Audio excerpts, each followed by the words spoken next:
지금으로부터 무려 2500년 전에 쓰인 이야기가 있는데요. 놀랍게도 오늘날 우리가 왜 앞으로 나아가지 못하는지에 대한 해답을 담고 있다고 합니다. 이 고대의 지혜가 어떻게 우리의 발목을 잡고 있는지 지금부터 한번 들어가 볼까요? 자, 우리 이런 경험 다들 한 번쯤 있잖아요. 정말 별거 아닌 습관 같은데 이상하게 끊어내기가 너무 힘든 거예요. 사실 이건 우리만의 고민이 아니고요. 아주 오래전 우다이라는 스님도 똑같은 문제로 골머리를 앓았다고 합니다. 여기 우다이 스님이라는 분이 계셨는데요. 이분이 문득 이런 생각을 한 거예요. 아, 부처님 가르침 덕분에 내 삶이 정말 많이 편안해졌구나. 그런데 사실 처음부터 그랬던 건 아니었습니다. 솔직히 말해서 처음에는 그 가르침이 꽤나 성가시게 들렸거든요. 아니, 우다이 스님이 왜 화가 났을까요? 이게 무슨 말이냐면요. 당시 부처님께서 수행자들에게 오후에는 식사를 하지 말라고 하셨어요. 그리고 좀 있다가는 저녁 식사도 하지 말라고 하신 거죠. 생각해보세요. 하루의 낙이 저녁 식사였을 수도 있는데 그걸 포기하라고 하니까 우다이 스님 입장에서는 정말 큰 희생처럼 느껴졌던 거예요. 물론 존경하는 마음 때문에 결국 가르침을 따르긴 했지만요. 그리고 나중에야 깨달았죠. 그 작은 변화가 자신에게 얼마나 큰 자유를 가져다 주었는지를요. 자, 바로 이 지점에서 이야기가 정말 흥미로워집니다. 부처님께서는 우다이 스님의 이 경험을 가지고 집착이라는 게 뭔지, 그 본질에 대해 아주 심오한 가르침을 펼치시거든요. 이 가르침의 핵심 단어가 바로 반다낭이라는 판례어인데요. 이걸 그냥 사전에서 찾아보면 뜻은 아주 간단해요. 뭐 밧줄이나 족쇄처럼 밖에서 나를 물리적으로 꽉 묶어두는 그런 걸 의미하죠. 그런데 말이죠. 이게 다가 아닙니다. 가르침의 진짜 의도를 알려면 이 단어의 뿌리까지 더 깊게 파고 들어가 봐야 해요. 그러면 완전히 다른 세상이 열립니다. 자, 여기서부터가 진짜 중요한데요. 이 반다낭이라는 단어의 진짜 속뜻은요, 우리를 밖에서 묶는 밧줄이 아니에요. 오히려 우리 안에서 우리를 끌어당기는 힘, 마치 보이지 않는 중력이나 배를 붙잡는 심리적인 닷 같은 거죠. 딱히 보고 싶지도 않은데 자꾸만 스마트폰을 확인하게 만드는 그 미묘한 끌림, 바로 그런 게 현대판 반다낭이라고 할 수 있겠네요. 그러니까 핵심은 이거예요. 우리를 묶는 힘은 그 대상 자체가 얼마나 대단한지에 달려있는 게 아니라는 겁니다. 진짜 중요한 건 그것을 향한 우리 마음의 끌림, 그 주관적인 힘이 얼마나 강하냐는 거죠. 이 개념을 정말 기가 막히게 설명하는 두 가지 비유가 있습니다. 바로 메추라기와 코끼리 이야기예요.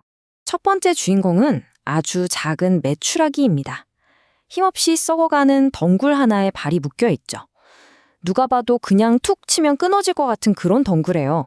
그런데 이 메추라기는요, 아예 날아갈 생각조차 안 해요. 스스로 불가능하다고 믿어버린 거죠. 그러니까 이 형편없는 덩굴이 세상에서 가장 단단한 감옥이 되어버렸고 결국 메추라기는 그것 때문에 죽고 맙니다. 자, 이번엔 정반대의 경우를 한번 볼까요? 이번 주인공은 아주 위풍당당한 왕의 코끼리입니다. 이 코끼리는 보기에도 아주 두껍고 튼튼한 가죽끈에 묶여 있어요. 정말 놀라운 건 이 다음인데요. 코끼리는요, 그냥 어깨 한번 쓱 으쓱 하니까 그 튼튼한 가죽끈이 그냥 툭 끊어져 버리는 거예요. 왜일까요? 코끼리 마음속에는 그 끈에 대한 어떤 미련이나 집착, 그런 게 아예 없었던 거죠. 자, 그럼 이 동물들 이야기가 우리 사람들한테는 어떻게 적용될까요? 여기에 또 기가 막힌 두 사람의 이야기가 나옵니다. 여기 한 가난한 남자가 있어요. 가진 거라곤 다 쓰러져가는 오두막, 부서진 침대, 그리고 곡식 한 항아리가 전부예요. 이 사람도 수행자의 자유로운 삶이 부러웠지만 결국 이 보잘것없는 것들을 놓지 못해요. 그게 그 사람에겐 너무나도 강력한 감옥이었던 거죠.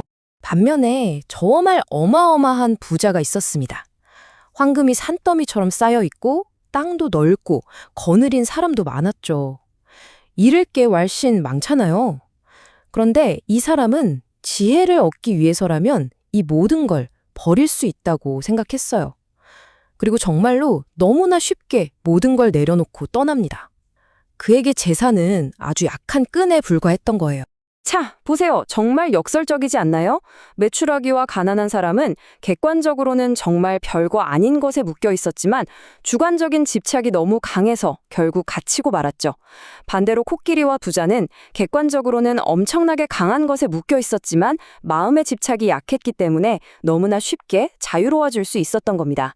결국 우리를 가두는 건 대상의 가치가 아니라 우리 마음의 힘이라는 거죠. 자, 그럼 이제 이 이야기를 우리 자신에게로 가져와 볼 시간입니다. 이 오래된 지혜가 지금의 나에게는 어떤 의미가 있을까요? 경전에서는 사람들을 4가지 유형으로 나눠서 설명해요.